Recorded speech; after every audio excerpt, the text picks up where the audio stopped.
Welcome to the FWOT Show on the Coil Entertainment Network. I'm Rob Steele, that's Jesus Jones in the background, and it's time for your irregularly scheduled program that is most reassuring in its claim that this is the show that lets you know that if it feels as though the world has lost its mind, it's not just you. It has. And I'm not sure which is worse this episode. Robert Phelan, Trump's science board advisor, he said this past week that modern air is too clean because he's insane, apparently. No, it's not. But is that worse than Sarah Huckabee, who said in a press conference last week, there were never two shooters in Dallas, but there were two victims, JFK and Kennedy. All right, I'm exaggerating a little bit. She did not actually say that specific quote, but would it surprise you? Because during this press conference where they were talking about the JFK papers that were released, she kept mentioning lots of presidents in lists and mentioning JFK and Kennedy as though they're two separate people. Don't you think that's something someone should have told her at some point? I mean, I know my history classes were crap, but I know that those are the same people. And she's in charge of stuff. Yeah, that's fun. But, speaking of shootings in Texas, yeah, there's a segue. Wrecked into a tree. There were somewhere around 30 people killed in a mass shooting at a Baptist church outside San Antonio. Now, I say around 30 people because I have seen multiple reports. It started by saying 22, 28, 26, 27, screw it. It's somewhere around 30. And for all of those people, and I know there were a lot of you who were thinking, I'll send thoughts and prayers. Look, they were in a f***ing church. I think thoughts and prayers were the last thing they needed. They had thoughts and prayers, and they didn't do a damn thing. They needed more gun control. Now, incidentally, the guy who did this, he was white. I'm just going to be blunt about that. He was not Muslim. He was not ISIS. And the cover of his Facebook page showed an AR-15 assault rifle. So yeah, gee, never would have thought that he'd go out and kill somebody. White people with no gun control? Yeah, that's what they do. Incidentally, I am beige. Leave me the hell alone about it. But that's not the only terrorist event that has happened since I was on last. No, there's one that happened in New York that actually threw me off a little bit. It was another white guy, but he has ties to ISIS. What you gonna do? There were several big stories on him on CBS, one of the big networks. None of them actually said the guy's name. Now, granted, it's not an easy name, but Sayfullo Habibullaevich Saipov sounds very Russian. You know what? That's fine. He can be Russian if he wants to. I have no problem with that. I do have a problem with him running over people with a truck. This was a really weird one to me because he went from Florida, where he lives, to New York, rented a truck from Home Depot, and then went out and ran over bicyclists on a trail and claimed it in the name of Allah and whatever. Allah did not tell him to do that. This guy's just a nutcase. Eventually he was killed. That's, yay. Several things, though. They said from several sources that this is New York's deadliest attack since 9/11. Really? The biggest attack? 8 people were killed.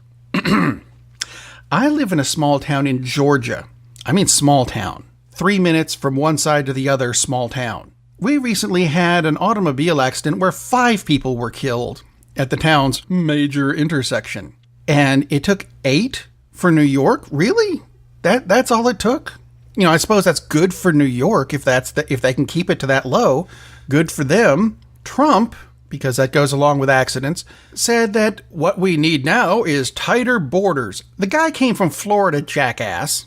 Yes, we're going to build a wall around Florida so the retirees can't get back in. No, that's not how this works. Now, of course, his idea for Vegas, still has nothing on that. See, you get one Muslim who does something absolutely shitty, and all of them are condemned. But, there's Nazis who are marching around and doing the same kind of thing, and some of them are good people. What? No.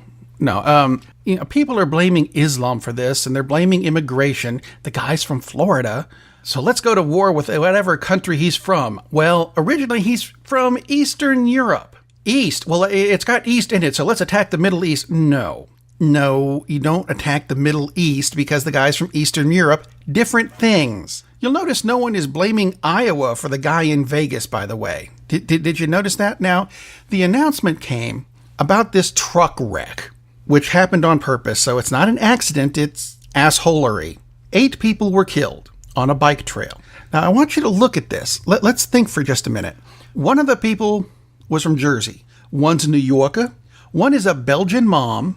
And 5 of them are Argentinians. Now, I'm not knocking Argentinians. If you want to come here, that's fine. If you want to come here and ride a bike, hey, go ahead. Just look out for this guy whose name I'm not going to try to pronounce again. What the hell are the odds that he would hit 5 Argentinian cyclists? Does anyone else find that just a bit odd? I mean, are we sure that it's ISIS? Or could it actually be that this guy had a thing against Argentinians? I'm just asking. Here's something that's a bit closer to home for me. Back in June, and I mentioned this on the show, my friend Todd Austin, some people know him as Toddzilla, lost his home in a fire in East Nashville. Now, Todd is actually one of those people who's a fixture in the Nashville area. He's on billboards and stuff. He is a kind of a local legend kind of person. And he lost his house in a fire, which is very sad. And there was a fundraiser page to get him money so that he could rebuild the house. And he's got some insurance that'll help. But something else popped up. The Nashville Historic Commission says that his home fell into a historic overlay. So they are requiring him to rebuild his house the way it was before, including salvaging what little is left. The problem with this is that's going to cost a lot more money. His insurance isn't going to cover it, and until then, he doesn't actually have a house.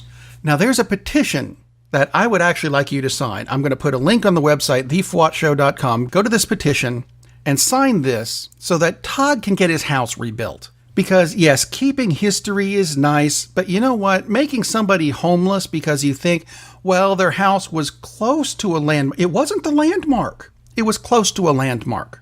You know what? Tough. It's his house. He owns it.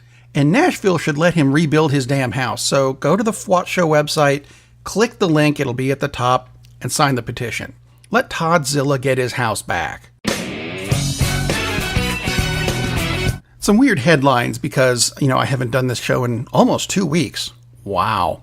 Time magazine had a headline on its website that read, Catalonia just voted to declare independence. And I swear I read California and thought, you know what? That doesn't surprise me because they don't like Trump any more than anyone else does.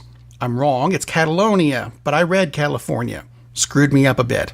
But this was followed up by a Trump administration headline that said, Trump says he doesn't want to yell about human rights. And I'll be honest, I think that's probably a good idea. With what they've been saying about human rights and how they want to revert them to the 50s, the 1750s, they might just want to shut up about the whole thing. Seriously. Well, speaking of keeping his mouth shut, did you see where someone at Twitter had his last day and one of the last things he did on his way out the door was erase Donald Trump's Twitter account? So he couldn't tweet anymore. I thought that was brilliant. It didn't last long, though. Neither did this. Papa John, the guy who makes the pizza that a lot of people are saying is nowhere near as good as it used to be, nor is it as good as the commercials say it should be. Yeah, Papa John himself says all these protests in the NFL, they're hurting his business. The protests are about cops hurting people, and you're worried about your poor pizza business that is a bit on the right-wing side, and it's kind of crap pizza. You know what?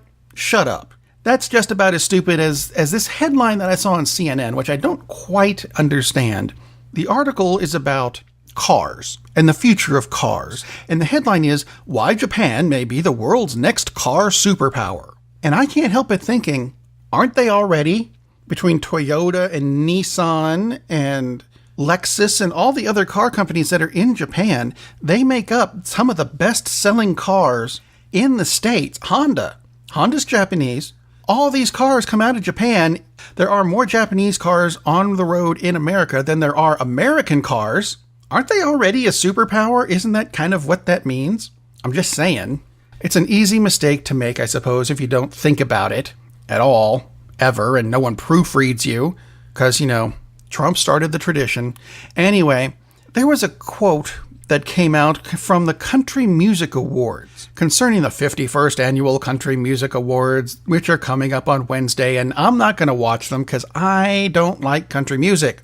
Not the point of this story, though. The CMAs released a statement saying they would like reporters to refrain from focusing your coverage of the CMA Awards red carpet and backstage media center on the Las Vegas tragedy, gun rights, political affiliations, or topics of the like. Failure to do so would result in having your media credentials reviewed and potentially revoked via security escort.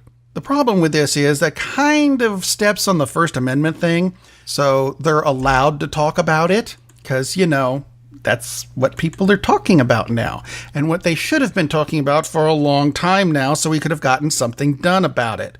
But people don't do that these days, which is stupid. You know what else is stupid? Tiffany Bates and Clifton Bridges. Those two people, Tiffany's 31, Clifton's 19, they're first cousins. Doesn't matter, because they're in Talladega, Alabama, where they were arrested recently for having very loud sex during their grandmother's funeral. Because nothing says bye to grandma like having two of the cousins. Wow. I'm not really sure what else needs to be said about this. I just saw the headline and went, oh my God, that's kind of funny. I mean, it's not the only sex news that's happened this week. We, of course, have had Kevin Spacey, who people are getting upset about for coming out of the closet after being accused of a sexual assault. I don't know that he actually came out of the closet. Actually, I thought he came out years ago, but, I digress. He was accused by a male of assault. Now, he says he doesn't remember it. He has apologized. And you know what? At the same time, he said, by the way, I supposedly sexually assaulted a male. And for those of you wondering, yes, that means I am gay. You know what? He said it so people wouldn't go, oh, he attacked a male. Does that mean he's gay? Does that mean he's gay? He came out and said, yes, I am gay. Not the best timing, but yeah, it kind of did need to be said. Do I think he needed to sexually assault anybody? No, Kevin. Bad Kaiser Soze. Oh, sorry. Spoiler alert. But that's not the only stupid sex thing that came out this week.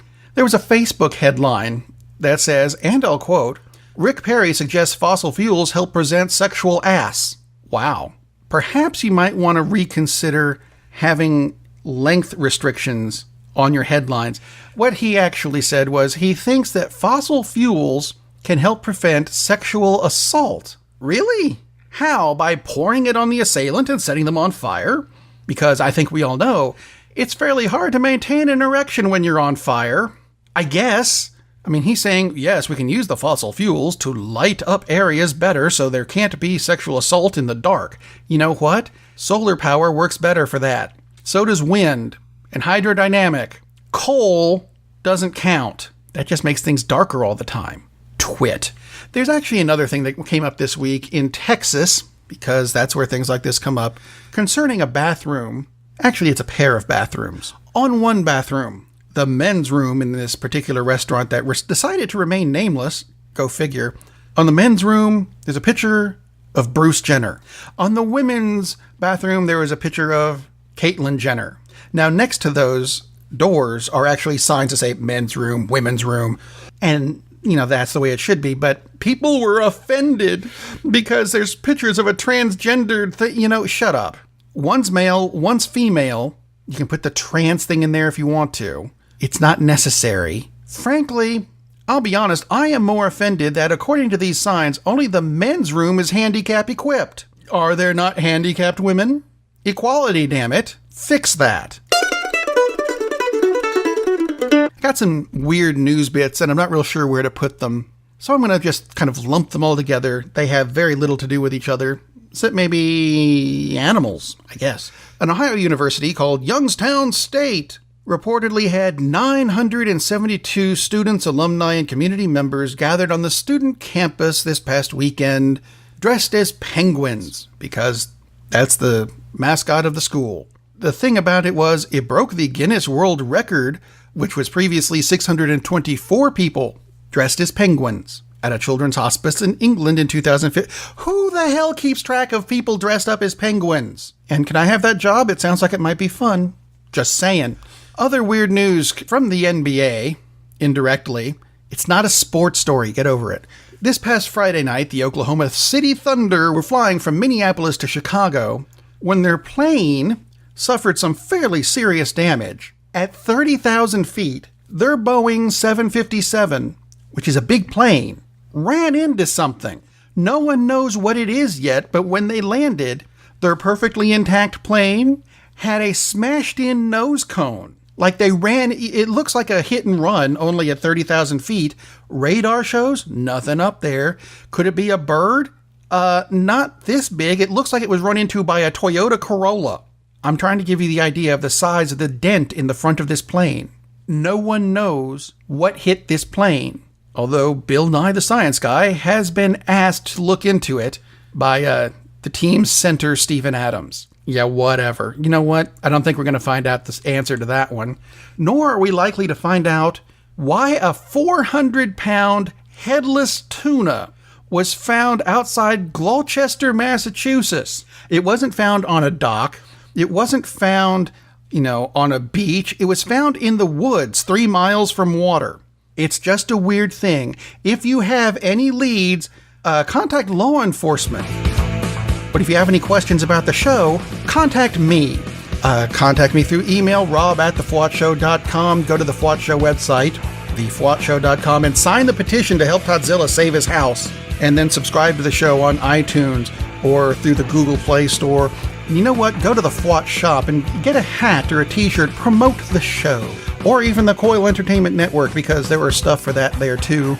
And I'm going to leave you with something very small and simple and utterly beautiful. On his way to Asia for all his meetings with all the Asian people this week, Donald Trump made a pit stop in Hawaii, where he was greeted with thousands of people who were holding signs that said, "Welcome to Kenya." If you don't get that, look it up. Hawaii, brilliant. Love it. So, as a society, I suppose we're starting to get there, but I want you to continue to be careful because it is still very strange out there. I'll see you next time.